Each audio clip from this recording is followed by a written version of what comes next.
One of the simple problems that many farmers face is that they don't own the land. Just so much of the habitat loss and degradation does seem to be coming from farmland.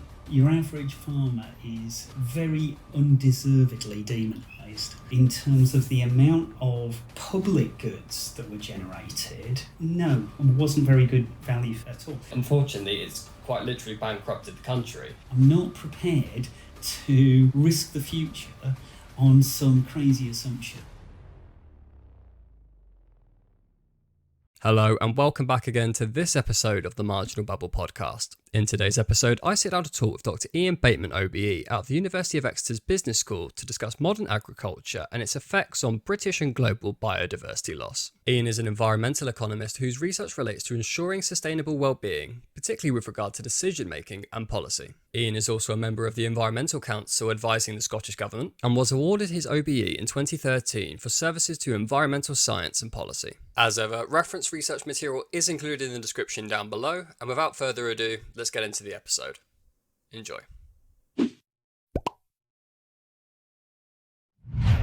In your article, you mentioned that agriculture is the main driver of habit loss and degradation across the world. Why is there such an increased demand for agricultural land specifically? Is it just because we're growing as a population globally and we need more food and resources to meet those demands? Or is there something else intertwined with it? Well, the number one thing at the very base of it is that we've bumbled along on this planet for a couple of million years with really very low population density. Yeah, right. A few millions spread around the planet, and then in the last century, there's been an absolute, almost bacterial explosion of the human population. Yeah.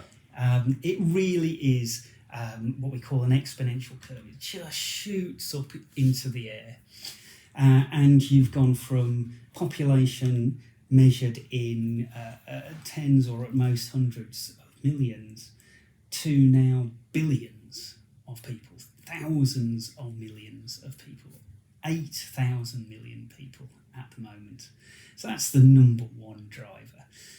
There are some exacerbating factors. We produce food in a very unusual way, in that, for example, if we want to raise beef here, then quite a lot of the feed for that will come from the other side of the world. Right, yeah. And typically from land which is artificially low in price, a price that doesn't reflect its value, and where you can go out and just slash and burn, get rid of the forest, plant soy, and then ship that off to Europe. They take a lot of land to produce. Yeah, because that's always something that when someone brings up this environmental argument with animals and things like that, I think sometimes people that are on the sort of like, it's fine, the meat eating side of the equation, they always bring up as, actually, the rainforest cut down for soy, and soy is used in all this kind of stuff. Yeah. And I'm like, yeah, that is true, but what you're not considering is that 90% of that soy is going into animal feed. So if you cut the demand for animals, then that demand for soy goes down. And so there is a little bit of a paradox in at least that example. Although I do want to stress, I think just saying, everybody's got to change their diet is a bit, a lot of academics, I'm afraid, I think resort to that as quite a lazy guess out. Mm-hmm. The fact is that we can't control people's diets in the world that we have now. We can influence them, definitely, and prices have an even bigger influence, and actually we can exert some change there. But we have to accept the world to some extent the way it is, rather than sort of pretending that everybody's going to suddenly become vegan, right? Stuff. So I don't think that sort of thinking really helps us very much. It is literally betting the farm on a pretty long shot, really. And given that the farm here is the entire globe, we can't afford that. We've got to come up with realistic solutions, and just saying, well, everybody's got to go vegan is not one of those. Well, would that even, I'm imagining, just because if you go by a food biomass pyramid, I would imagine there's less energy going into, in terms of crops and things, going into just the plants than it is like the animals. But as you say, it's not quite as simple as that, and that you'd still have things like slash and burn farming in the Amazon, where they're still trying to and all those kind of things. I mean, don't get me wrong, if we did all go even vegetarian, it would solve so many problems. There's absolutely no doubt. And if people listening to this podcast, want to make one change to their life, which will actually make your personal footprint upon the planet much, much smaller, it is to change your diet. Yeah. That is the thing that I would be going for. Buy an electric car by all means, that's absolutely grand. But actually changing what you eat will alter your impact on the planet quite profoundly. Yeah, I'm a little bit sceptical about the electric car example as well, but predominantly because you have the kind of resources and the minerals and the. Well, that's why I don't. Given the choice between those two policies, should I buy an electric car or should I change my diet? No, change your diet. I think the return would be much higher on the diet side of it. With the electric car side of it, I think you're just swapping out one bad for another bad, unfortunately, in that regard. But in regards to the popular conservation policies that are going on across the globe, not just in the UK, but around the globe, it does seem obviously that farming is really sort of at the heart of it, because just so much of the habitat loss and degradation does seem to be coming from farmland. And so is there enough policy in terms of economic policy, but also governmental policy in regards to farmland to try and cope with biodiversity loss and try and maintain it, but also still maintain an economic value to it? So I want to start off answering that with, I admit, a bit of a statement. And it's that I think your average farmer is very undeservedly demonised by a lot of research, a lot of press.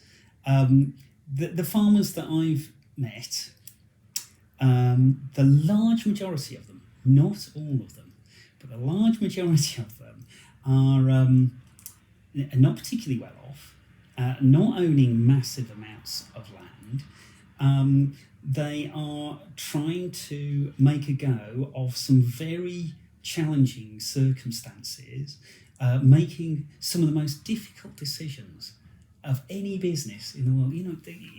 Normally, you know what you're going to produce if you do this, and what you're going to sell it for. Well, you don't know either of those things in farming, and it's not just you that's going to suffer if you get it wrong. It's your partner and your family, So I think we do need to get away from blaming farmers. I do think, however, we can rightly criticise the policy and payment framework within which farming operates in this country and many other countries, because they encourage policies which are not particularly, almost always really poor value for money for taxpayers, and they hem farmers in from a number of options which many of them would be interested in taking, but are just simply uneconomic. Yeah. And it's not fair to say to a farmer, you've got to take a 30% income cut so that everybody else is better off. No, and of all the jobs out there that, even if they were earning a lot of money, it is a role that is directly linked to our food source and our well-being. Yeah. And also it's a very difficult job. It's an all-hours job. It's not like you can take a holiday every now and then. It's not a 9 to 5. It's dirty, it's messy, it's a hard job, and it does literally provide one of the key functioning portions of our society at the end of the day. So even if they were getting paid very, very well, it's of all the things that could be paid well, you probably want one. That's probably one of the areas, right? Then doctors, etc., etc.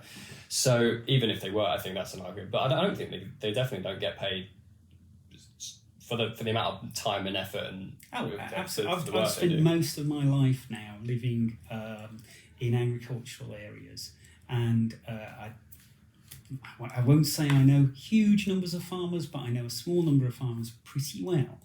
And I wouldn't change places, not a chance. No, I think it's a temperament, it's a personality thing, and I think they do enjoy it. But yeah, we still have to appreciate it. Yeah.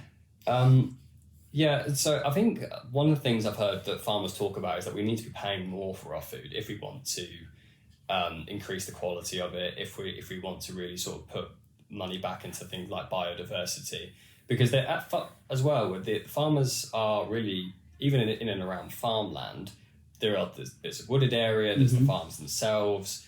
They are really the custodians in many ways to those lands, particularly in the UK and in other agricultural countries across the globe. Mm-hmm. I think one of the arguments they're making is we need to pay like maybe double for our food, let's say, and there'd be more money to be able to go back into maintaining these areas and things like that. I don't know how accurate that is. I'm not sure. Well, I think if you did that, you'd actually find that the profitability of farms wouldn't anything like double, because you'd see the cost side change as well in response to that. One of the simple problems that many farmers face is that they don't own the land that they farm. So you pay them a subsidy for maybe some sort of environmental action, that sort of stuff, and their rent goes up. So, that destroys a lot of the incentive to try and get things changed. But I want to raise a particular issue with regard to biodiversity, because I do think that the policies we're pursuing are particularly ineffective. Now, there's two types of policy there. There's the sort of ones that take some land out and put it into conservation. Okay, and that can work quite well for certain species, but this is chicken feed compared to that wasn't a deliberate pun, compared to the vast majority of funding that goes from government into farming. Now, little bit of context on this. What's happened over the particularly last 200 years, and at an accelerating rate? So, for example, the last 50 years have been some of the fastest with regard to this, is that the land structure in the UK has changed quite a lot. Farming's become much more intensive. It's also taken up more land. So lands that originally were habitats for a whole host of species that are now highly endangered are now being dragged into agriculture. So, heathlands, moorlands, marshes, peatlands, these are the areas that we've lost over that period of time. What we're getting now is a series of policies to try and address the species loss that's occurred over that, which are actually proving very ineffective. So you'll get policies which pay farmers, and these are called nature-friendly farming policies, which I think is one of the biggest misnomers out. That will pay farmers, for example, to apply less fertiliser, apply less pesticides, or to leave margins around their fields, or to take a little corner out and maybe plant some trees on it, that sort of thing. All right, that has very little impact on those species that cannot live on farmland, whether it's intensively farmed or even organically farmed. They can't live there because they're species like the marsh harrier, and the clue is in the name. It needs marshlands. Right. It can't survive on organic farmland. Okay? Yeah. And we are not helping those species anything like the degree that they need to actually avoid, well, eventually, if we carry on, extinction. We're already one of the most nature depleted countries in the world. Many would say the most nature depleted.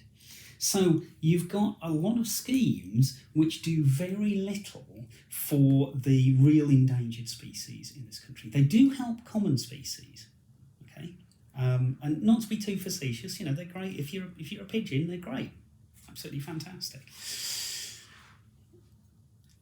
But they do have another effect, and that's what's being missed.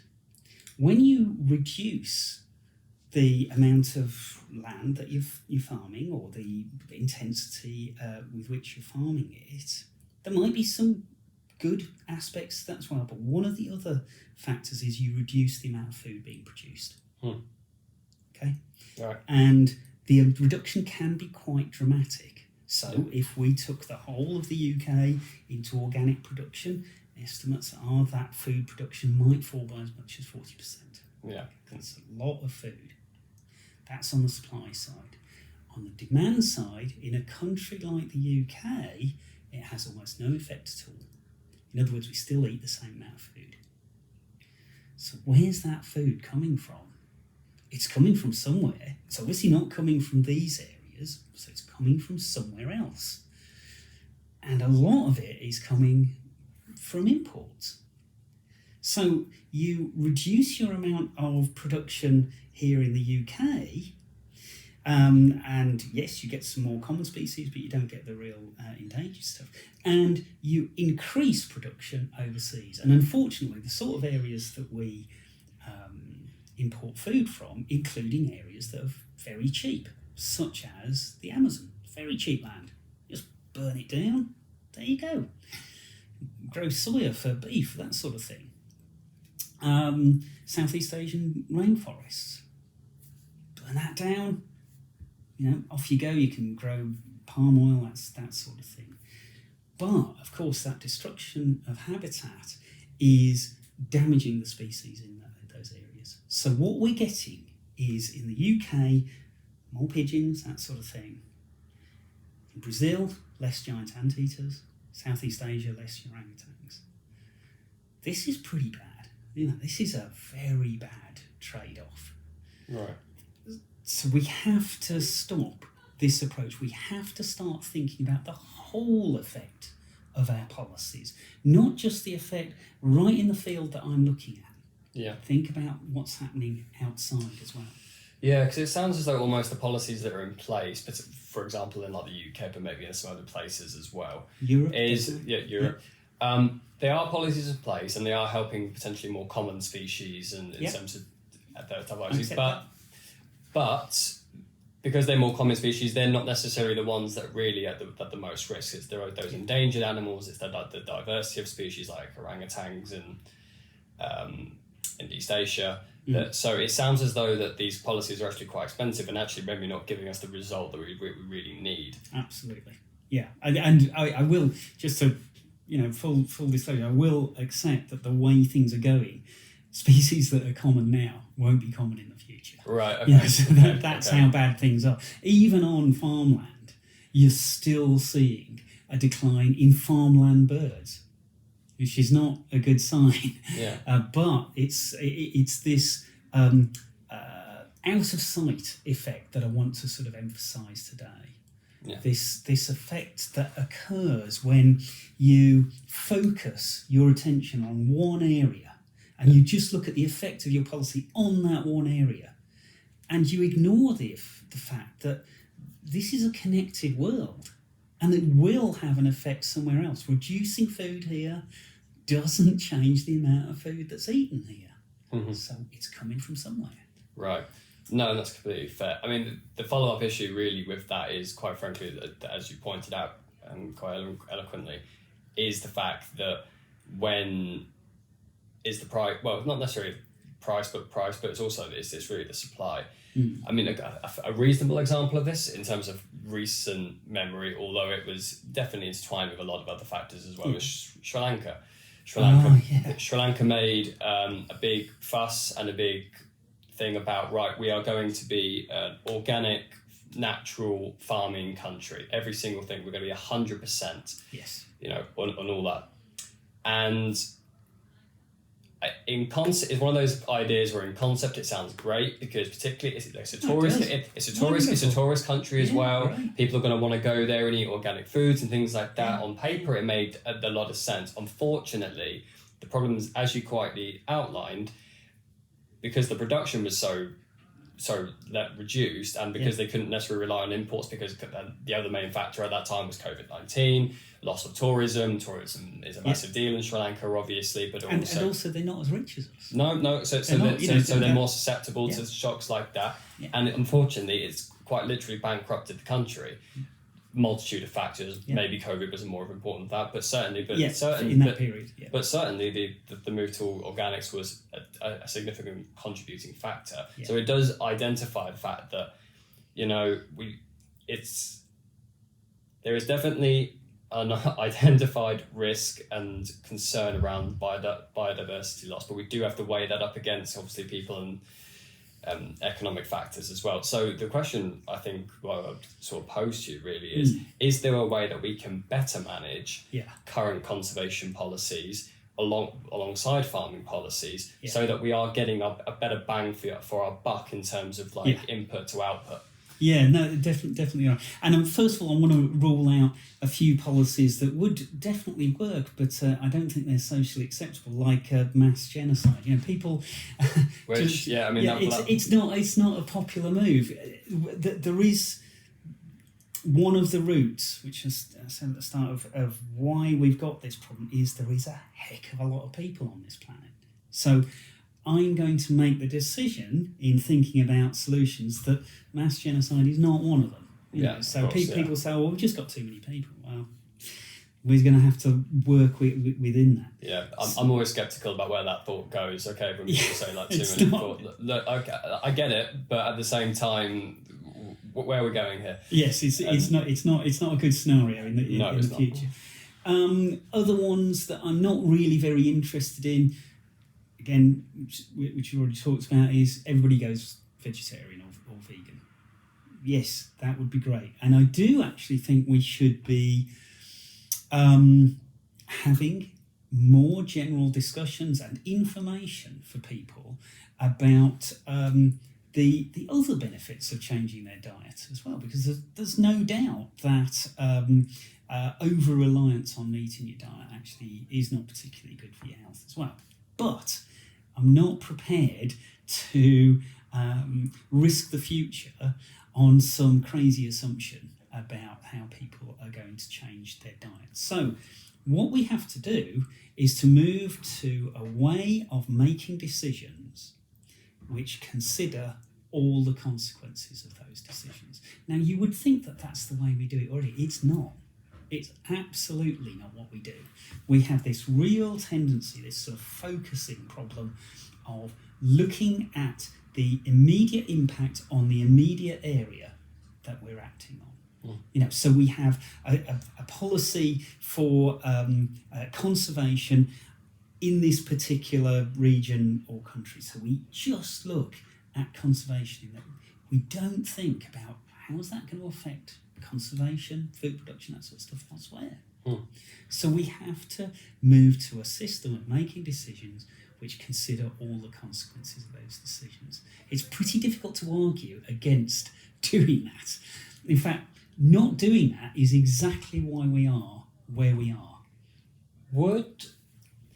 So, I mean, this is going to be a little bit contentious just because of recent history within the UK. But is this like what I would imagine would be one of the big benefits of the UK being a part of something like the European Union? Because you have a group of countries, essentially, that could, if they weren't a part of it, make up their own policies on the guard. It would be hard to coordinate these kind of things. You could even have some situations that are even potentially a prisoner's dilemma in a sense that, we could all collectively agree, right, we're going to do this, but then as soon as one person deviates, everyone has to deviate, and that creates a negative Pareto inefficient outcome. I'm trying to pull it out on the back of my mind. No, that's very good. Very good, yeah. But with something like the European Union, essentially, when you're creating legislation across all the countries that have to follow, or at least they're more likely to follow, it's a scenario where these policies maybe are going to have a greater effect. Yes. Is encouraging some of these things like the European Union, or even something, and obviously China's big enough as it is, but coordination and committees, you could call it the World Trade Organization, coordination between these committees and these organisations to help make policies and manage policies within this country so that there's a coordinated effort. Yes. Yeah.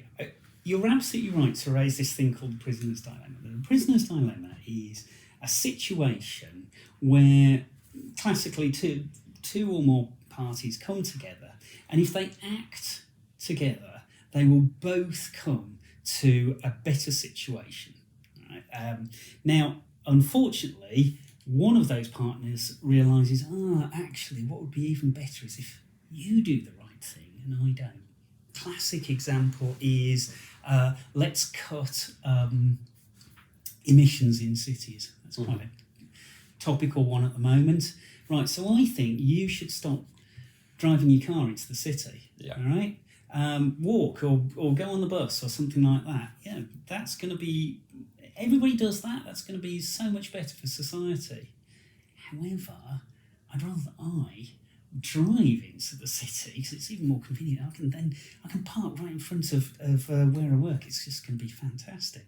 The trouble is, everybody else is thinking exactly the same thing. Classic, another example is doing something about climate change. Right? We all know, well, I hope we all know, I don't know, Donald Trump worries me. Anybody who actually accepts evidence knows that we are in a really serious position about climate change. Things are changing at a rate that I never thought I would see in my life. Worst case scenarios that I used to, because I've been doing this a long time, about 30 years, the worst case scenarios of 30 years ago, they are more than fulfilled. We didn't even have worst case scenarios that are as bad as what we've already got now. And that's happening apace all the time. Now, everybody therefore recognises, I hope, that it would be a good idea to avert the sort of very, very, let me use economic language, the very significant costs that are going to be imposed on the world of not doing anything about climate change.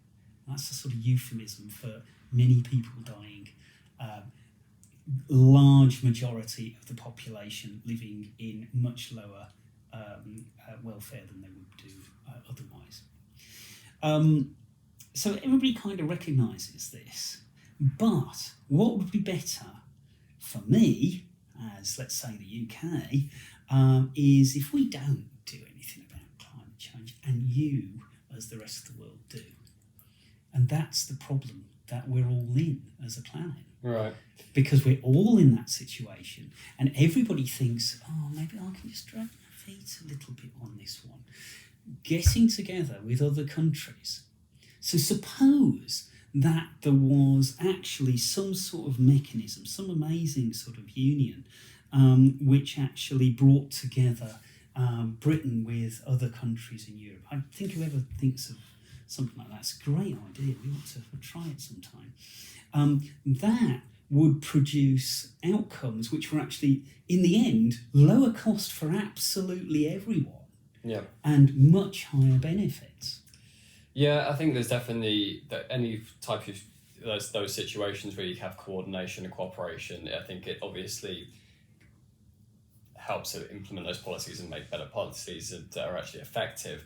It is a little bit nuanced though, because I think one thing that people do always bring up is, like, for example, like China. China is obviously contains over 22% of the world's population, or India potentially. I think India's just overtaken them. Big users of coal and other fossil fuels. Yeah. Now, if we said, like, as a blanket per capita basis across the world, let's say there was some sort of union that could do that and say, right, per capita, even real like a per capita basis, let's say you can't do that. Well, unfortunately, it's a little bit unfair to those regions because they are poorer, and because the ability to create, the policies that would be implemented that would create increased energy costs or increased food costs are going to hit those people much more significantly than other people. And it's very easy for us as in the West or as British people to say that, but we went through our industrial revolution several years ago. It's a little bit unfair to say that, well, China's actually becoming becoming sort of almost like a middle income country now. There are some indicators that suggest they have a burgeoning middle class, things like cars per household and things like that, which are useful indicators. And they're potentially got their own issues in being in a middle income trap. But countries like Nigeria, who have very large populations and are still developing and trying to get their feet off the ground in that regard, I think it's a little bit unfair to say, right, okay, you guys can't do that, and because if you were to do it, you're actually going to hinder your population, and people could seriously die, and those are serious consequences for those things. So in that regard, I think the West, or like the more developed countries, does have to take more of the burden in some aspects for the roles that they take. But then again, most of the world is sitting in the developing regions. So if you want to have the biggest impact on climate change or biodiversity loss, you would have to affect those countries. So, well, per capita, actually, they're not producing very much in the way of greenhouse gases still. Okay, on a per capita basis. No, not at all. But see, it definitely adds up. But let me tell you a little bit about my career, if you like, which I think helps this. And don't worry, this isn't going to last long. I started off in a straight economics department, and that's what I got my training in. And economics is extremely good and absolutely vital at answering the questions that are about how do we use the limited amounts of resources that we've got available to the best end. Right? Now, that sort of analysis, which is called by economists efficiency analysis, getting the most out of something, you can characterise it as let's make the cake as big as possible given the ingredients that we've got. And that seems like a really sensible thing to do. Okay, there is a flip side of that though. You don't put much emphasis on who gets the slices, the equity side of it. One thing that I've realised over the past sort of 30 years is that if you ignore equity, you actually impair efficiency. You end up with a smaller cake because you think, no, we're going to do the thing that uses the resources in the absolute best way possible. You're poor, well, that's tough. We're going to actually use things in the way that looks best, for example, with regard to cutting CO2. The problem with that is that you are putting other countries in a situation where they've got very little incentive to actually join in with your scheme. Why the hell should we? Right. And China is the classic example. Now, China, even in my lifetime, has actually turned into, it has turned from really quite a weak economy. Yeah, absolutely. Very, very big in terms of population, very weak in terms of its economy. It has shot past and now become, arguably the strongest economy in the world. Right. To be honest, it's astonishing, and it's probably done. It's the one thing that I can point to over the last maybe like 50 years that has probably raised the most people out of poverty. Yes, globally. Absolutely. And people don't give them enough credit for that. Their ability to grow like that. Yeah. You can talk about a lot of things, but in terms of reducing global poverty, that's probably the one thing that has done that the most. Yeah, I agree. The poverty story is an interesting one because if you just look at percentage of the world population that's in poverty, you can tell an extremely positive story about the last 50 years. You tell a story where the proportion of the world's population that is in abject poverty absolutely collapses. It's not quite as good as that statistic sounds like, because at the same time population has grown. So 10% of the world's population 50 years ago and 10% of the world's population now is a very different number. So there are still a lot of individual souls in very bad situations. Yeah, but nevertheless, it is quite remarkable. No, of course, and to that point, you could have a situation, I don't know if this is the case, but the percentage of global people that are impoverished or below the poverty line could be going down, but because populations are increasing, it could be the physical amount of people that are in poverty or below the poverty line could be stable or even potentially going up. Actually, but probably the best rough estimate is it's stayed about stable. The actual number of people in poverty has stayed roughly the same, but world population has exploded, and the proportion of people now on a non-subsistence or below poverty wage has improved greatly. Yeah, due to the growth that's been able to achieve and those new people being able to, Yeah, and I don't have much time for those of us that want to transform us back into some never existing economy where we all use very low productivity methods to produce food in particular. It's one thing I'm very interested in because it all feels good. If you do that, you will end up increasing the amount of poverty around the world enormously.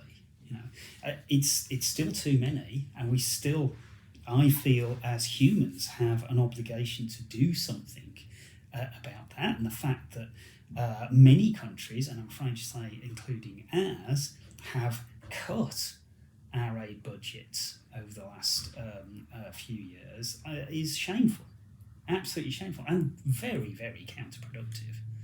Because we could actually be using that money both to lift people out of poverty, but also to help restructure economies in ways that don't impact upon the environment so much, and therefore, are good for us. Carbon dioxide is a perfectly mixing gas. You emit it somewhere, it ends up spread all over the world. It doesn't stick near to wherever it was emitted. Yeah. Okay, so reducing carbon dioxide wherever is good. Is pretty much equally good for us here. No, I understand. Bringing this back to the environmental side of it, one argument I've actually seen, because this is also hitting on something we also talked about earlier, that a lot of people say that we've actually got too many people. Yeah. Some arguments I've actually seen have been that actually we almost counterintuitive. We need more people because of the productivity conundrum that you kind of mentioned. Because more people create more brain power, you end up having more genius inventions, and things will be invented that will increase efficiency and productivity potentially. And I've seen that argument made. Blimey, I'm afraid I've never come across that one. I don't know who said that. I'm probably going to get in trouble for saying this, but that sounds bonkers to me. Okay. It would be a good idea if we started off educating the people that are already here. That would be a pretty decent starting point. I think this allows me to bring us back a bit to the sort of food and conservation topic that we started on. Remember, I'm talking about this issue that nature-friendly farming, if it actually means reducing the amount of food being produced, just transfers that impact elsewhere in the world. Okay, so we have to move to a situation where we use brain power, we use better technologies to actually ensure that we produce more food with less resource, and particularly with less land resource and with less impact upon the environment. I actually think that one of the best ways that we can conserve species is by changing the way in which we produce food. Not so much, just thinking, we must think about, habitat and that sort of stuff. Habitat won't be given the space it needs if we're constantly hemmed in by a requirement to produce massive amounts of food in ways that are actually not that technologically advanced anymore. And also environmentally unsustainable. We can't respond to this problem that I set up about land and conservation by just saying, right, okay, so what we'll do is with the agricultural land, we'll throw even more fertiliser, even more pesticides, we'll plough even deeper on that land to get more food out of it, because long term you won't. You will reduce the productivity of that land over time. You'll be forced into a cycle of more and more and more inputs, all the time, and more imports probably, and you will end up destroying the basis of the food production system. Yeah, you're degrading your food producing asset, which is the land. Yeah, and once you do that, everything else falls apart after that. It's like, try living for a day or two without water. It all falls apart really, really fast. So what we have to do if we actually want to conserve our wild species, which I think is phenomenally important to a degree that we don't really fully appreciate, both because biodiversity gives us a stock of information and inputs to our well-being, which is way beyond our ability to compute its value. So we're going to have to do that in a way which provides more land for that diminishing biodiversity so that it can actually recover again, but not at the cost of reducing food. Because otherwise we're just shifting it somewhere out of sight. Right. So there's been a very important agreement. I should know this. I think it was earlier this year, or was it start last year? Sorry, I should know that. Whereby the countries of the world came together and agreed that by 2030, 30% of land should be reserved for nature. Okay. Now, in principle, I'm all in favour of that. I really am. But the devil will be in the detail about this. And if actually all that really means is that a load of rich countries will, fence off an area so they can say, oh, we did that one. Okay. But actually, they're just importing food and other imports from other countries, which obviously won't be complying with that requirement, then that hasn't avoided the problem. That's just swept it under the carpet, into the next room, can't see it anymore. We're feeling really great about that. And that way of thinking doesn't just apply with regard to biodiversity, it applies a lot with regards to carbon. So a lot of our carbon emissions now are offshored. Yeah, I'm aware of a lot of carbon trading schemes and things that companies can use to basically trade, depending on how much they want to pollute or need to pollute in their industries. They can trade carbon certificates, I think they are, and so it sounds like there's almost like a similar policy you could end up, or in theory that you could have for farmland essentially. Yeah. So I think the way forward is to be taking some of the pretty large amounts of money that we put into agriculture. Just an aside, I personally think it would be a good idea to use some of that money to provide a guaranteed income for some of our poorest farmers. It wouldn't actually cost a huge amount of that budget, and at the moment we have a system which is colossally unfair. So basically, most of the money goes to very rich landowners. Roughly 75% of the money goes to 25% of the farms. Oh, I see. So there is like a hierarchy in the farms, and it's very top heavy in terms of the wealth as well. So remember, this is public money. This is taxpayers' money, and at the moment it's divvied out according to how much land you've got. So the more land you've got, the more tax money you get, which means that the people that benefit the most from this are people like James Dyson and the Duke of Westminster and that sort of stuff. So it's interesting, your tax money is going into their pockets. And that because they've been able to buy up land. They've got huge amounts of land. Yeah. This is public money. Aside from the equity side of that, surely it should be going to produce public goods. The sort of things that you can't buy in Sainsbury's. I can't buy bird conservation in Sainsbury's. Yeah. Can't buy water quality. Can't buy lower greenhouse gas emissions. Can't buy access to recreation. Okay. But via these schemes, we can do this. Now, in principle, the law has been changed now to allow this. The 2020 Agriculture Act introduced this principle of public money going for public goods. At the moment, that hasn't really been implemented in the way, certainly, that I was expecting. I think that this will change. I think that what we'll see is a rollout of public money for public goods, which actually favours those farms that do produce what we as citizens want and can't buy in the supermarket. Okay. Yeah.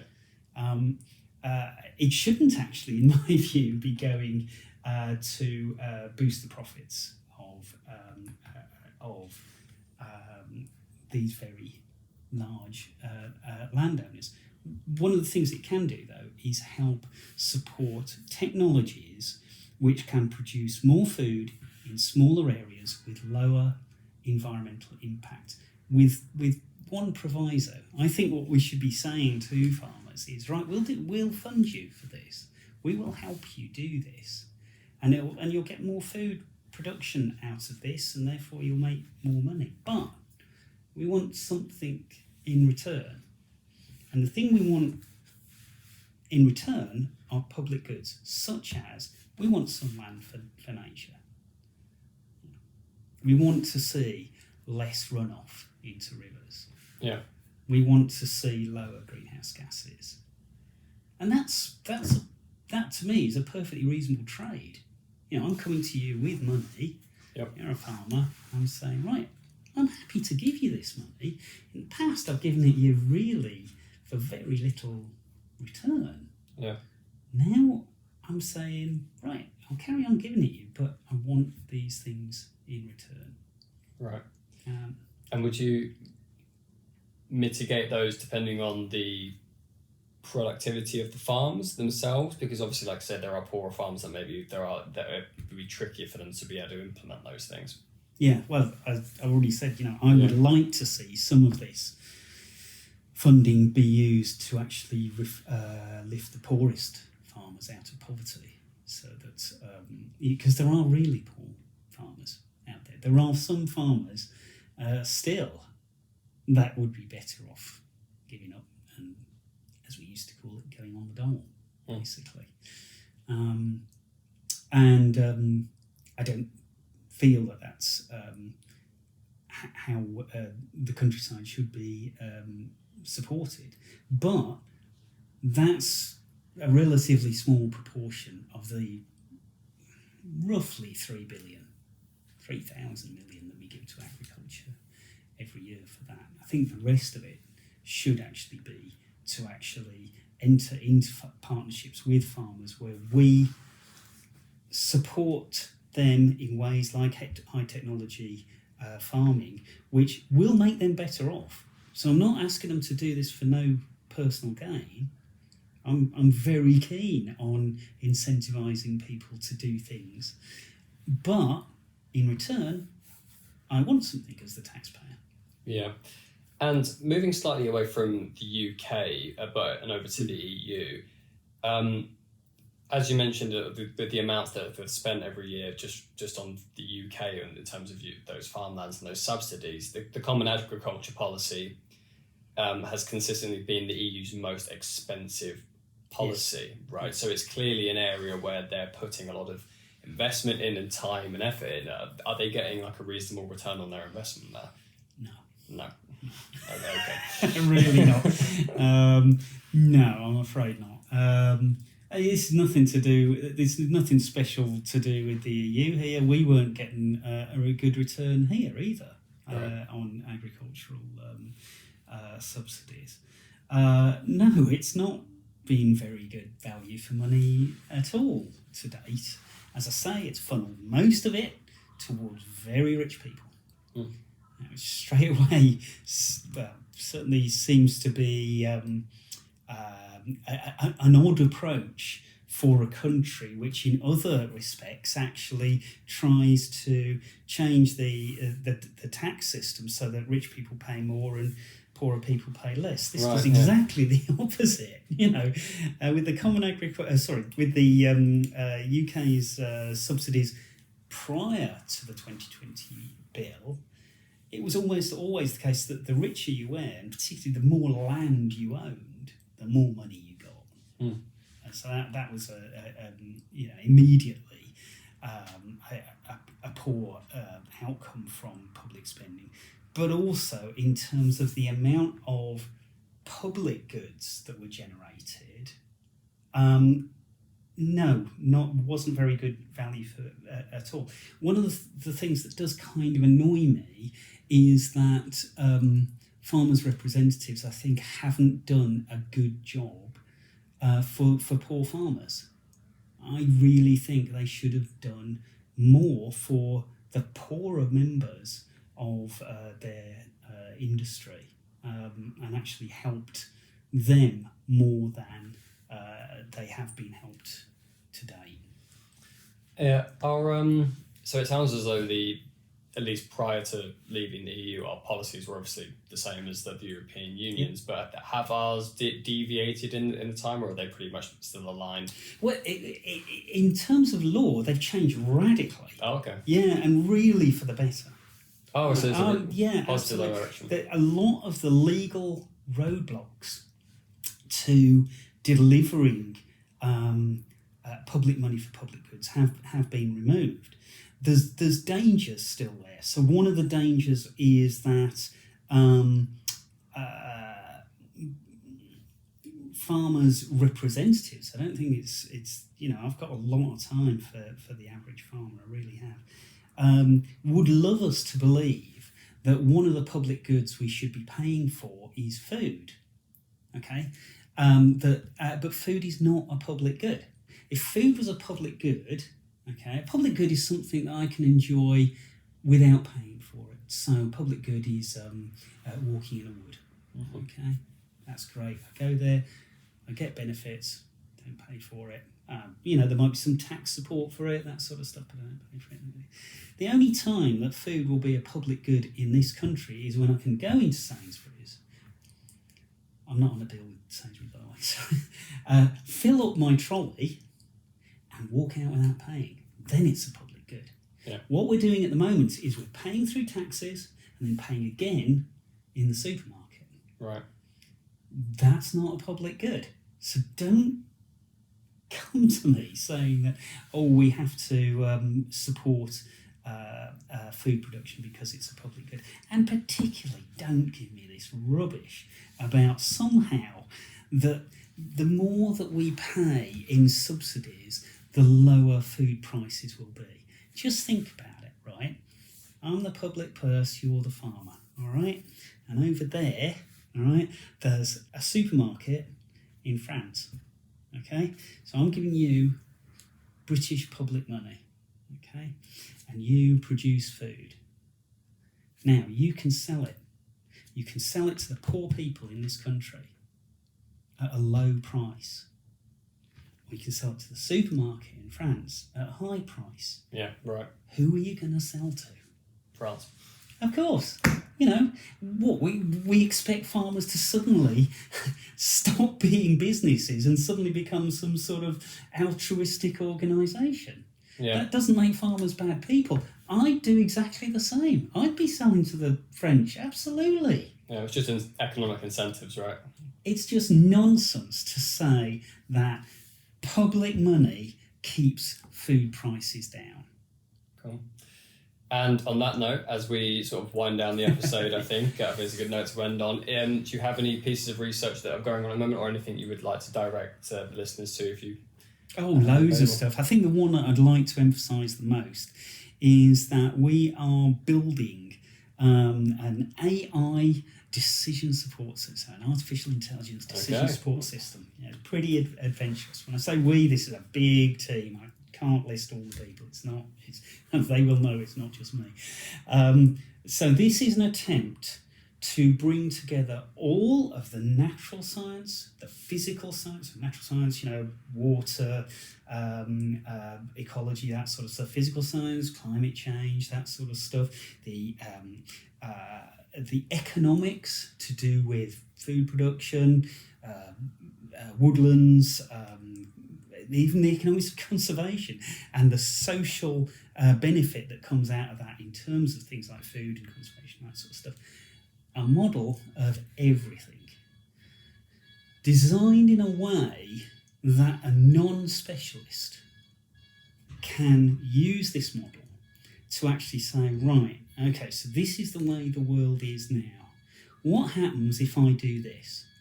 And it will tell you all of the consequences of doing that. It won't just say, well, this is what happens on the field that you did that in. Yeah. It'll say, these are the consequences in that field. These are the consequences in that region. This is across the whole country.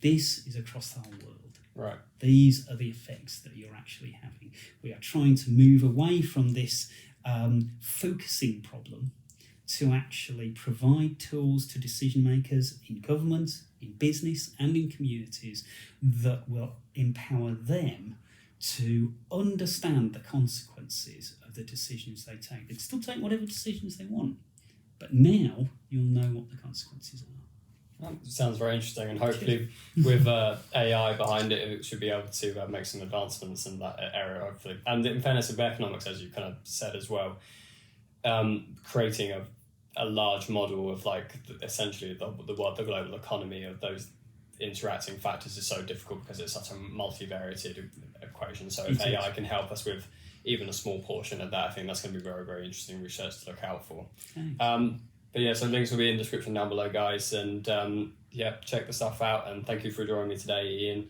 And until the next one, we'll see you soon. Thank you very much for inviting me. Thanks. Thank you for watching this episode of the Marginal Babble podcast. If you've enjoyed this episode, please consider liking and subscribing down below, as well as commenting any future topics you would like to see discussed. But until then, see you soon.